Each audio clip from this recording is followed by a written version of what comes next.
It might already be 2020, but we got one more video about stuff in 2019. Hey guys, Bobby here for the GM Table, and as with all my videos from the last month, I want to apologize if my voice sounds a little weird, because I'm still recovering from being sick. I'm on medication, all of that, but my voice is going to be a little off still. Anyways, today we are covering, at least for me, my top Savage Worlds Kickstarters for 2019. Now, we got a few criteria here.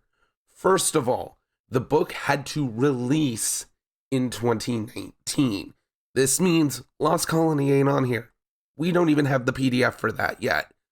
The other thing, it had to be a Kickstarter the channel actually backed. This means some of these are going to be books we reviewed. Not all of them. We actually backed more Kickstarters than we could review because it was a crazy year in 2019 and we had so many companies coming to us asking for reviews, and we try to say yes to the smaller publishers, even if they're random little weird games, to help, signal boost. Number 3, this is going to be covering 8 books, so we're not going in crazy deep detail. This is going to be why they are where they are on the list, some reasons why I like them, maybe some issues with them, and that's about it. Hopefully the info here will help you look deeper into some of these you may not have, and go on from there. It's the best way we can cover all of this stuff before moving into 2020 and give everybody at least a bit of a shout out. Okay, starting this off, we have to discuss Suede. Now, this isn't in the rankings. This isn't the top or the bottom or anywhere, because honestly, it wouldn't be fair. All of these books exist for Suede. Without Suede, they wouldn't work. Additionally, this is the core book. This is like the big deal. We know this book is good, all right? If you haven't checked it out, it's a $10 PDF. Check it out. But odds are, if you're watching this video, you already know what Suede is. You already know what's up. You know how great this book is. We're just moving on. Now, starting at the bottom of the list for this, it's going to be top 7, because that's just how many other Kickstarters we backed that were Savage Worlds, is Monster Hunter International. And sadly, this is the one negative review I have to give. I'm sorry. I wanted to like Monster Hunter International. When the book first released for Deluxe, they were awesome about it. When the new edition was released, they were really cool and went, we're going to give you a copy of the Deluxe version and a copy of the updated Suede version at the same cost. I love all of that. How they handled it as a business, I highly respect. But the book has issues. First of all, it is mostly fluff. In the Deluxe version, it was like 99.9% fluff. They took that criticism and they added a bit more, but it's really just a bit. The layout is really weird. I get some people wanting to put all the fluff before character creation, but they did all the fluff, and then they did all the rules for magic, and then they did character creation, which makes no sense. But the real final straw for me was in the character creation section.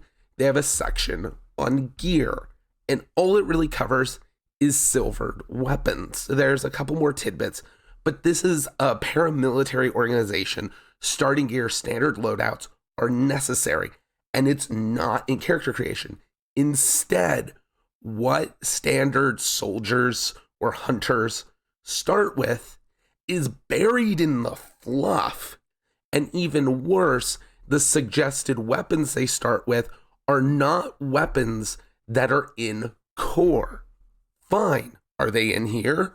No. So they're just listing off gun models that we don't have rules for. Now, yes, if you're a gun fan, and I have players who know weapons, I have military players and stuff, and they can be like, oh, this gun is basically like this gun in core with these tweaks. But here's the thing. I should not have to do that. So either, first of all, if you're going to have a standard loadout, put it in the character creation section.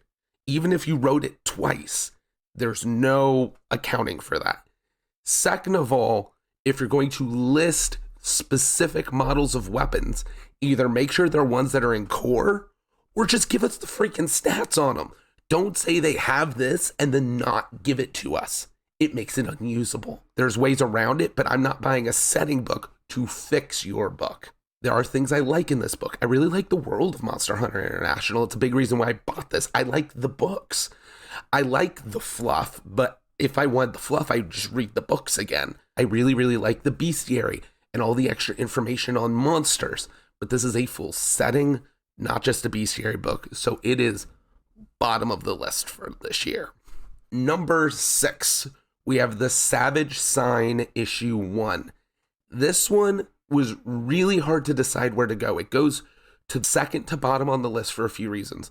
First of all, when I first went into it and I was writing my script and everything for this, I was like, it's just not a product for me. There was nothing I really personally found in it. But I re-look through the books when I'm redoing this script and everything, because some of these are months ago I've looked at them. And it turns out there's actually a lot I like in the Savage Sign. But this book has a problem based on the type of book it is. And it's unavoidable, and it is personal taste. There are things in this book I love.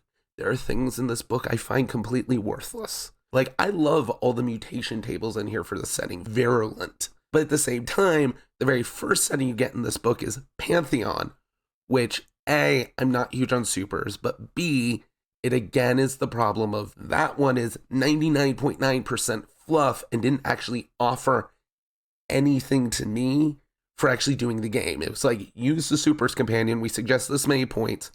There were a couple powers, but they weren't really great or interesting. It didn't really provide anything the supers power companion didn't already provide. So it's basically, here's an idea for a setting, use this companion and do it yourself. I'm not buying a book for that. That's just personal preference. And it's this ebb and flow. There's things I love in this book. There's things I find worthless. There's also the problem, like I said, you want Pantheon? Well, I hope you have the Supers Companion. There's Adventures for Low Life, but if you don't have Low Life, all those pages are kind of worthless to you, especially a saying like Low Life. You can't really run a Low Life adventure outside of Low Life. And this is just a problem for these magazine-type books that are going to be covering a wide breadth of stuff.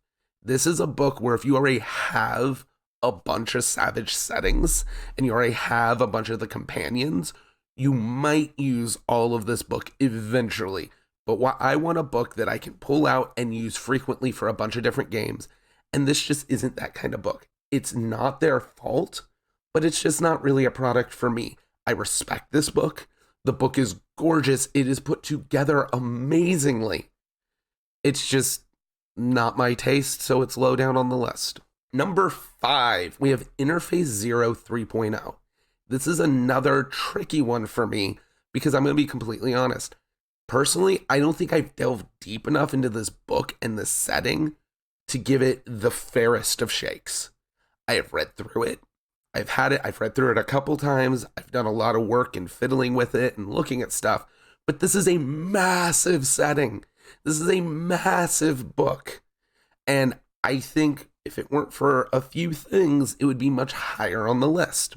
But we got to talk about those things. First of all, I respect the writer taking the criticism of 2.0 that there was a bit of a gear porn issue in 2.0. Now I get with cyberpunk, that's part of the genre, having pages and pages of guns and armor and cybernetics and all of that stuff. But for the most part, that runs opposite of the design philosophy of Savage Worlds. Savage Worlds is supposed to be streamlined and you just use the basics and you tweak them as you need, rather than having a list of specifics. They acknowledge that. They said 3.0 would be different. And I think the cybernetics section is a perfect example of how this turned out. They developed a system at the beginning of the cybernetics section where you just custom make cybernetics. It's a small couple-page toolkit that gives you everything you need to make kind of infinite cybernetics. That's all you need. It takes a couple pages of the book and you're covered. That should have been enough, especially when they go on record and say, we don't want to do gear porn this time. If you do and you're honest about it, that's fine. The problem is right after that is about 13 pages of cybernetics gear porn. All right. Again, I know that's a big part of the genre, but if the writer goes out saying this isn't going to be in the book and then it is, I'm going to knock them a little harder than just it being there. Now, it's also all cybernetics that were basically made with that toolkit. I get some examples, 13 pages as an examples. This is now, we have gear porn, but you said there wasn't going to be gear porn, and you gave us the tools for it not to be needed, and yet it's still here. I gotta knock that. And it's little things like that. There's also some personal quibbles with me and several of my design friends where the layout of this book just made some odd choices in like font and layout, and they took style over readability. I'm all for adding style and having your book evoke a feeling, but when it comes in conflict with it being legible, that's a problem for me. I would rather a book be able to be read and usable than it to go overboard with the style. Again, these are small quibbles. These aren't things like, oh, this is here, so I hate it. First of all, this is tough competition this year. We got a lot of great stuff, but this is kind of a setting that's being weighed down by 1,000 imperfections. And all of them alone aren't enough for me to go, oh, I hate it. But it's like, oh, there's another weird thing I'm finding that either makes no sense or is really weird design or layout choice. And it's just they all compound. That said, if you love cyberpunk, this is the book. This is the book for it. Again, if I could delve deeper into it and have used it more, it may have overcome these problems and gone higher in the list. But as of right now, it just sits where it sits. This isn't actually really a negative review, but I need to bring up why it's below other things, because also everything above this is great as well. So it's kind of, you gotta get nitpicky to get an order. Number 4, we have Crystal Heart. This is a setting I love. Before we get into the specifics, I do need to say the writers and artists for Up to 4 Players, which is the website that makes the Crystal Heart comic, which are the people who made the Crystal Heart book, are friends of the channel. They have been on the channel. I love their work. I loved their work even before I started this channel. There is a bit of a personal bias on taste that's just going to be there. But this is also my ranking, and it's based on my taste. I'm open, I'm honest about it, but I also think the book stands on its own merits. With that out of the way, Crystal Hearts is a science fantasy setting. It is not fantasy. It is not science fiction. This is pure science fantasy. Now, it is not the neon and chrome laser sword science fantasy I normally go for. It is a very specific type of science fantasy, and it actually verges on supers with how the Crystal Hearts work on like a low-level supers level. That's actually really cool. I don't typically like supers. I like this setting. The art in this is by Aviv, again, a friend of the channel. It is gorgeous. I love this style of art. Some people think it's too cartoony for role-playing games. I like a slightly cartoony style for my role-playing games. I think it gives the fun and lighthearted adventure the setting wants to, while still going dark when it needs to. Parts of this book are built very specifically in a way for the setting to try and not outstay its welcome. This isn't a setting that tries to go in the legendary. I personally think it very easily can, but the book itself says, here's how long your campaign is. We start here, we end here, boom, we're good. Let's finish up. It shoots and nails the target dead on exactly for where it wants to be. There are a lot of books that try to do too much, or that think they're so big and offer very little. This book offers a ton. I think the crystal mechanics on how they give powers and all could be reworked and reflavored into the like high fantasy magic items so many people are wanting in Savage Worlds very, very easily. And if I can rip something out of a book and go, this just fixes a problem I've been having, it's going to get bonus points. All right, we're in the top 3, and this was hard. Crystal Heart almost made this 3rd spot, but the things going on here, I had to bump it because we are discussing the Savage Riffs American Armageddon Kickstarter.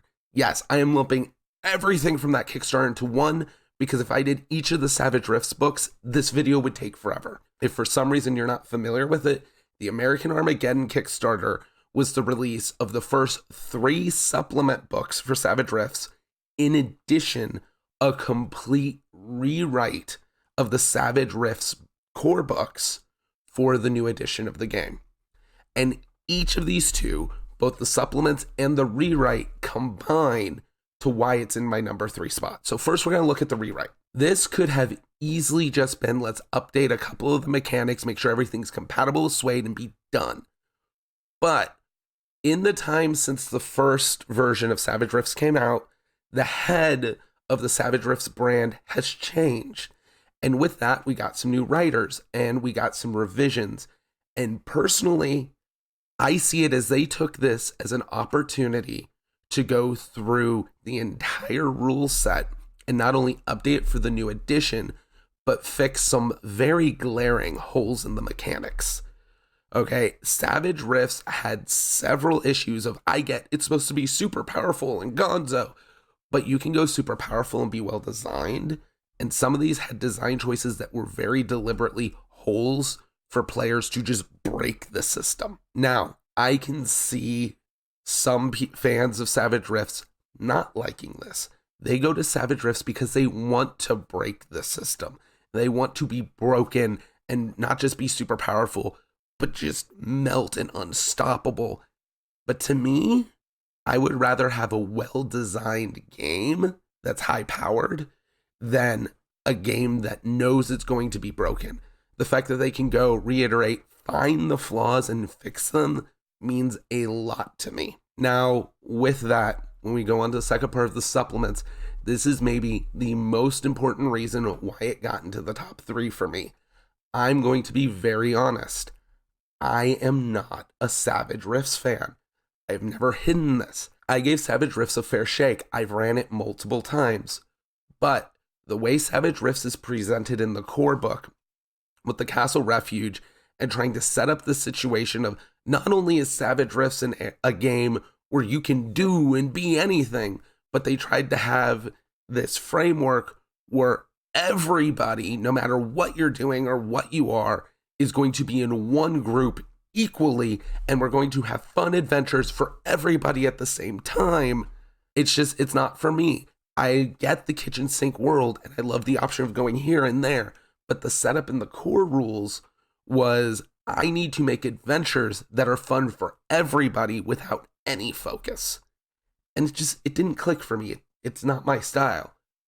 The supplement books added the focus Savage Rifts needed for me to enjoy it. Savage Rifts, the American Armageddon Kickstarter, is number 3 on this list because it did something that honestly I thought was impossible. It made me interested in running Rifts games. It brought into Rifts the things I wanted to be able to bring in to go, all right, we're doing this kind of campaign in this part of the world, dealing with these kind of baddies. These are the type of characters that would be best for that. I now have the focus to actually make a campaign. So for that, even though Rifts still isn't my kind of setting, the fact that they were able to bring things that I personally felt were needed for the setting, it made in the top 3. All right, number 2, we're getting towards the top. Number 2 is Gods and Masters. This is a setting I have reviewed already, and I've brought up in that review something very special and the reason it made into the top 3 for me. Gods and Masters was a setting I originally got for free. We got a review copy from the publisher, but I read the setting, I enjoyed it so much, I then went, took my money, and backed the Kickstarter anyways. For me to take a setting where I already have the core books needed and still spend money because A, I wanted to give them money for the quality of this product, and B, just in case there were any stretch goals I didn't have, I wanted to make sure I had them because I enjoyed it so much. That is huge. I'm not going to go into a ton of detail with Gods and Masters because, again, I've already done a review for this setting, but I will try and put a link to it up top. Hopefully YouTube's new studio system makes that very tricky and very annoying, but I'll try and put a link to that up there. And I think the best endorsement I can say is this is a setting I got for free and I still chose to pay for it. That's how much I enjoyed it. Finally, we're at number 1, what I think was the best Savage Worlds Kickstarter of the year, what I think had the most bang for my buck. If you've been tracking this, you may already be expecting it, but it is Wise Guys from Just Insert Imagination. Okay, we have some other disclaimers here. The head writer of this setting, Eric, is a friend of the channel. He's been on. We've done Wise Guys for One Shot Wednesday on the Twitch. Something very few people know is we actually tried to do an actual play of Wise Guys well before that was recorded, but we had recording issues and a bunch of the episodes got corrupted, so it didn't go up on the channel. We've been following Wise Guys for a long time. It's in the other room. I forgot to grab them. Eric sent me physical copies of both the demo kit, which is the Wise Guys preview back when it was deluxe, as well as the Jumpstart, which is the Wise Guys preview for Suede. I have both of those in physical copy. I love this setting, but here's the thing. Personal connections aside, the history of it with the channel aside, this setting deserves the #1 spot, especially for me. All right. Wise Guys is a modern setting. It might not be modern supernatural, but you can tack supernatural on this easily. You can tack fantasy on this easily. But as it is a modern setting, and it is heists and crime. This is all my sweet spot for genre. This is just, it's completely personal bias, but those are the games I love. So of course this is going to get a notch up for that. The other thing is Wise Guys did not sell itself as a setting. It sold itself as a toolkit. And my favorite settings are the ones I can use as toolkits. This one is a toolkit first and then gives you some setting stuff afterwards. This is mechanics and tools for your game and for adding the criminal underworld and the mafia and organized crime and all that to your games. And then they offer a setting if you want a pre-done setting. This is the exact kind of book I personally want. It was a no-brainer that this was #1. I love Wise Guys. If you haven't checked it out, check out the Jumpstart. I will say, if you can find the demo kit that was originally out before the Jumpstarter, get that, because that has the heist mechanics in it. The only bad thing I can say is I was bummed that the heist mechanics weren't in the Jumpstart, because it was everything you need to make infinite heists, but it was in a free product. But at the same time, I totally get that, because you want to sell the book. And it's still in the book, and I love it. There's so much great stuff. I will sing this product's praises probably throughout all of 2020. Anyways, that's it. That's my top 7, 8 if you count the core book. Savage Worlds Kickstarters from 2019. They weren't the only Kickstarters we backed. There's a couple other ones I still want to review. A lot of them use D20 mechanics, modified 5e, all that stuff. Who cares about that? This is a Savage Worlds video. Anyways, I will catch you guys next time. Bye. Hey guys, if you enjoy our content, check out our live games on Twitch, or you can get early access to videos and exclusive GM material on our Patreon. Links to both and more are in the video description below.